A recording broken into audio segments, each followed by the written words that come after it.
పవన్ కళ్యాణ్ గారు ఆంధ్రప్రదేశ్‌లో deputy CM అయిన దగ్గర నుండి ఆయన ఎంచుకున్న శాఖల్లో ఏదో ఒక రకంగా రికార్డుల మోతనైతే మోగిస్తుండు. సినిమాల్లో ఏ విధంగా తన సినిమాల ద్వారా రికార్డులు కొల్లగొట్టిండో, నేడు అధికారంలోకొచ్చిన తర్వాత తన పరిపాలనతోటి ఆంధ్రప్రదేశ్‌ను ఆయన శాఖలల్ల నంబర్ 1గా నిలపడమే కాకుండా అనేక రకాల రికార్డులనైతే కొల్లగొడుతుండు.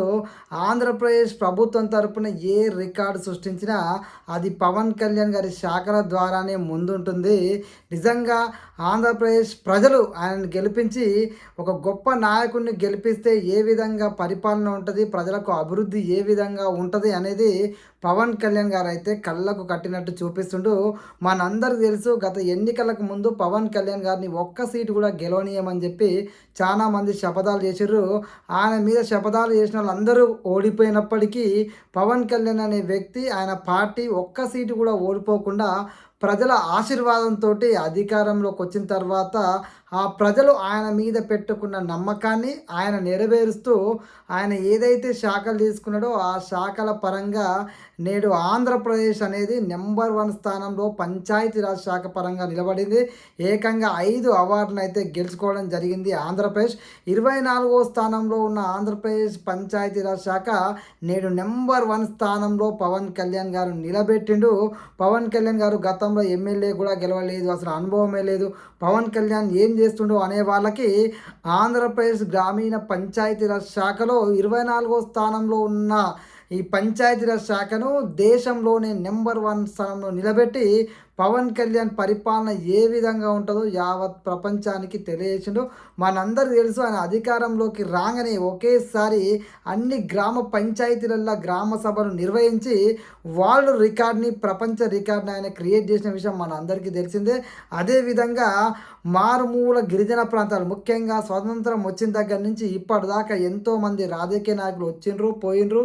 ఎంతోమంది రాజకీయ నాయకులు అనేక రకాలుగా ప్రజల్ని ఓటు బ్యాంక్‌గా చూసిర్రు. ఆ ఓట్లు వేయించుకున్నారు. తర్వాత ఆ ప్రజల్ని మర్చిపోయారు. కానీ పవన్ కళ్యాణ్ గారు అధికారంలోకి రాగానే ఆయనకు ఓటేసిర్రా లేదా, ఆయన పార్టీ అక్కడ పోటీ చేసిందా లేదా, ఇవన్నీ పక్కన పెట్టేసి నాకేంటి లాభం అని ఆలోచించకుండా కేవలం ప్రజల పక్షాన్ని ఆలోచిస్తూ ఆ మారుమూల గిరిజన ప్రాంతాలకి చెప్పులు లేకుండా నడుచుకుంటూ పోవడమే కాక రాళ్ళు రప్పలు దాటుతూ తనతో పాటు అధికారులను కూడా ఆ మారుమూల గిరిజన ప్రాంతాలకు తీసుకుపోయి ఆ ప్రజలకు ఏవైతే రోడ్డు లేవో, కరెంటు లేదో, ఆ ప్రజలకు ఏవైతే అవసరాలు ఉన్నాయో ఆ అవసరాలన్నింటినీ తీర్చి ఆ ప్రజల పాలిట ఒక దేవుడిలాగా పవన్ కళ్యాణ్ అయితే నిలబడ్డు. ఎవరు ఎన్ని రకాలుగా అనుకున్నా అది పవన్ కళ్యాణ్ అనే వ్యక్తి మాత్రం ఆ ప్రజలకు ఎప్పుడూ ఒక దేవుడిలానే కనబడతాడు. ఎందుకంటే స్వాతంత్రం వచ్చి ఇన్ని సంవత్సరాలైంది. ఎంతోమంది రాజకీయ నాయకులు పవన్ కళ్యాణ్ గారి కంటే ఎన్నో సంవత్సరాల ముందు ఆ అనుభవంతో రాజకీయాలు చేసిన మేము అది ఇది అని చెప్పుకునే వాళ్ళు కూడా ఆ మారుమూల గిరిజన ప్రాంతానికి ఒక్కరంటే ఒక్కరు కూడా పోలేదు. ముఖ్యంగా నక్సల్ ప్రభావిత ప్రాంతం, వాళ్ళకు భయం ఉండొచ్చు. కానీ పవన్ కళ్యాణ్ అనే వ్యక్తి ప్రజలకు మంచి చేయాలనే తపనతోటి అధికారంలోకి రాగానే డోలే మూతల కష్టాలు తీర్చిండు. ఆ ప్రజలకి ఒక 17 కుటుంబాలే ఉంటాయనుకున్న ఒక గ్రామంలో కనీసం కరెంటు వసతి లేదు. ఇప్పటిదాకా వాళ్ళు కరెంట్ ఎట్టుంటుందో కూడా వాళ్ళకి తెలియదు. అలాంటి గ్రామాలకు కూడా ఆయన కరెంట్ ఇవ్వడమే కాకుండా ప్రతి ఇంటికి ఒక ఫ్యాన్ పెట్టించిండు. ప్రతి ఇంటికి 3 బల్బులను వేయించిండు. అదేవిధంగా ఆ గ్రామంలో వెలుగులు నింపిడు. అలాంటి రాజకీయ నాయకుడు పవన్ కళ్యాణ్ గారు. మనందరికీ తెలుసు పవన్ కళ్యాణ్ గారు ఏదైనా ఆపద ఉంది అంటే ప్రజలకి తన జేబులోకించి కూడా పైసలు తీసిచ్చే వ్యక్తిత్వం పవన్ కళ్యాణ్ గారి సొంతం. మన అందరికీ తెలుసు ఆయన అధికారంలో లేనప్పుడు కౌలు రైతుల కోసం, కౌలు రైతుల బాధలకు చలించిపోయి ఆ కుటుంబ సభ్యులకు ఏదైనా చేయాలనే ఉద్దేశంతో కుటుంబానికి 1,00,000 చొప్పున దాదాపు 3,000 కౌలు రైతుల కుటుంబాలని ఆయన ఆదుకోవడం జరిగింది. కరోనా కష్టకాలంలో ఆయన సహాయం చేయడం జరిగింది. ఇండియన్ సైనిక్ బోర్డుకి ఆయన సాయం చేయడం జరిగింది. ఎక్కడ ఆపద ఉంటే అక్కడ నేనున్నానని చెప్పి ముందుకొచ్చే వ్యక్తిత్వం పవన్ కళ్యాణ్ గారి సొంతం. మొన్న విజయవాడలో వచ్చిన వరదల్లో కూడా ఆయన ఎంత సాయం చేసిండో, అటు తెలంగాణలో కరోనా టైంలో కానీ, హైదరాబాద్లో వరదలు వస్తాయి కానీ ఎక్కడ ఎలాంటి విపత్తు వచ్చినా నేనున్నాను అంటూ పవన్ కళ్యాణ్ గారు ముందుకొచ్చి తెలుగు రాష్ట్రాల్లో సహాయం చేస్తుంటారు. అదేవిధంగా అధికారంలోకి వచ్చిన తర్వాత కూడా పవన్ కళ్యాణ్ గారు తన యొక్క రాజకీయ మార్పును చూపిస్తున్నాడు. ప్రజలకు ఏ విధంగా మంచి చేయాలనే ఆలోచనతో ఉన్నాడు. మిగతా రాజకీయ నాయకులు, కొంతమంది రాజకీయ నాయకులైతే ఏదైనా పని చేస్తే నాకేంటి లాభం అని చెప్పి ఆలోచిస్తారు. కానీ పవన్ కళ్యాణ్ అనే వ్యక్తి మాత్రం ప్రజలకు ఏది చేస్తే మంచి జరుగుతుంది అని చెప్పి ఆలోచిస్తాడు తప్ప తన జేబులోకి వేసుకోవాలని, అదేవిధంగా తనకేంటి లాభం అని, తనతో ఉన్న అనుచరులకి ఏ విధంగా మనం బెనిఫిట్ చేద్దామని చెప్పి ఆలోచించడు. ప్రజలకు ఏది మంచి చేయాలో అదే పవన్ కళ్యాణ్ గారు చేస్తారు.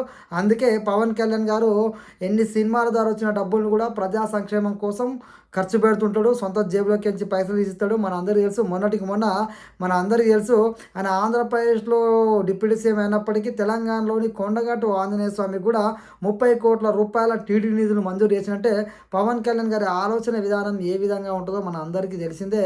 గతంలో కూడా మనం చూసినాము, ఇప్పుడు కూడా చూస్తున్నాము.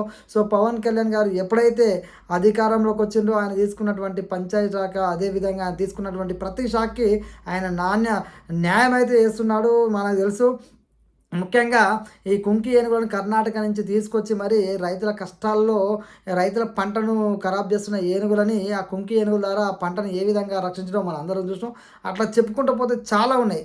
ప్రపంచ రికార్డును కూడా ఆయన క్రియేట్ చేసిండు. ఏకంగా మ్యాజిక్ డ్రైన్లు అని చెప్పేసి తక్కువ ఖర్చుతోటి మన గ్రామాలలో ఉండే మోర్లు ఏవైతే ఉంటాయో ఆ మోరీలలో చెదారం పేరుకుపోయి దుర్వాసన వస్తుంటుంది. వర్షం పడ్డప్పుడు నీళ్ళు అక్కడే స్టోర్ అవుతాయి.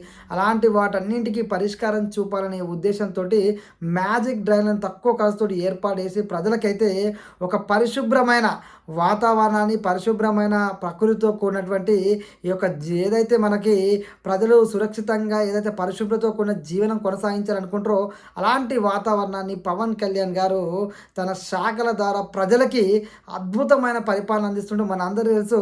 గతంలో ఆంధ్రప్రదేశ్లో రోడ్లు ఏ విధంగా ఉండే, ఇప్పుడు పవన్ కళ్యాణ్ గారు వచ్చిన తర్వాత రోడ్లు ఏ విధంగా డెవలప్ అయినాయి అనేది కూడా మన అందరం చూడాలి. పవన్ కళ్యాణ్ గారు తన పరిపాలన మార్కుతోటి ప్రజల మనసులో అయితే గెలుచుకుంటుండు. అనేక చోట్ల రోడ్లు వేయించి నిజంగా పవన్ కళ్యాణ్ గారికి రాకముందుకు ఏ విధంగా ఉండేది రోడ్ల పరిస్థితి ఆంధ్రప్రదేశ్లో, ఇప్పుడు ఏ విధంగా ఉందో ఒకసారి కంపేర్ చేసుకుంటే అర్థమైపోతుంది.